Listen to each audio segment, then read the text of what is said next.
Pues bueno, banda, ahora vamos a conocer el sonido real de la nueva Pulsar N250 UG. Vamos a encender la motocicleta para que vean ustedes el tablero. Ahí que no le dé el reflejo de la luz.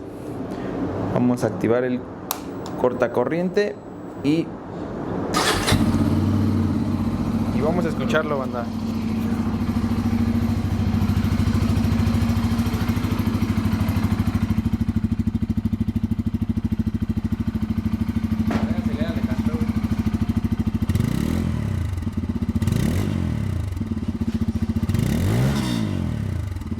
No sé yo, pero suena un poquito más ronco, ¿no?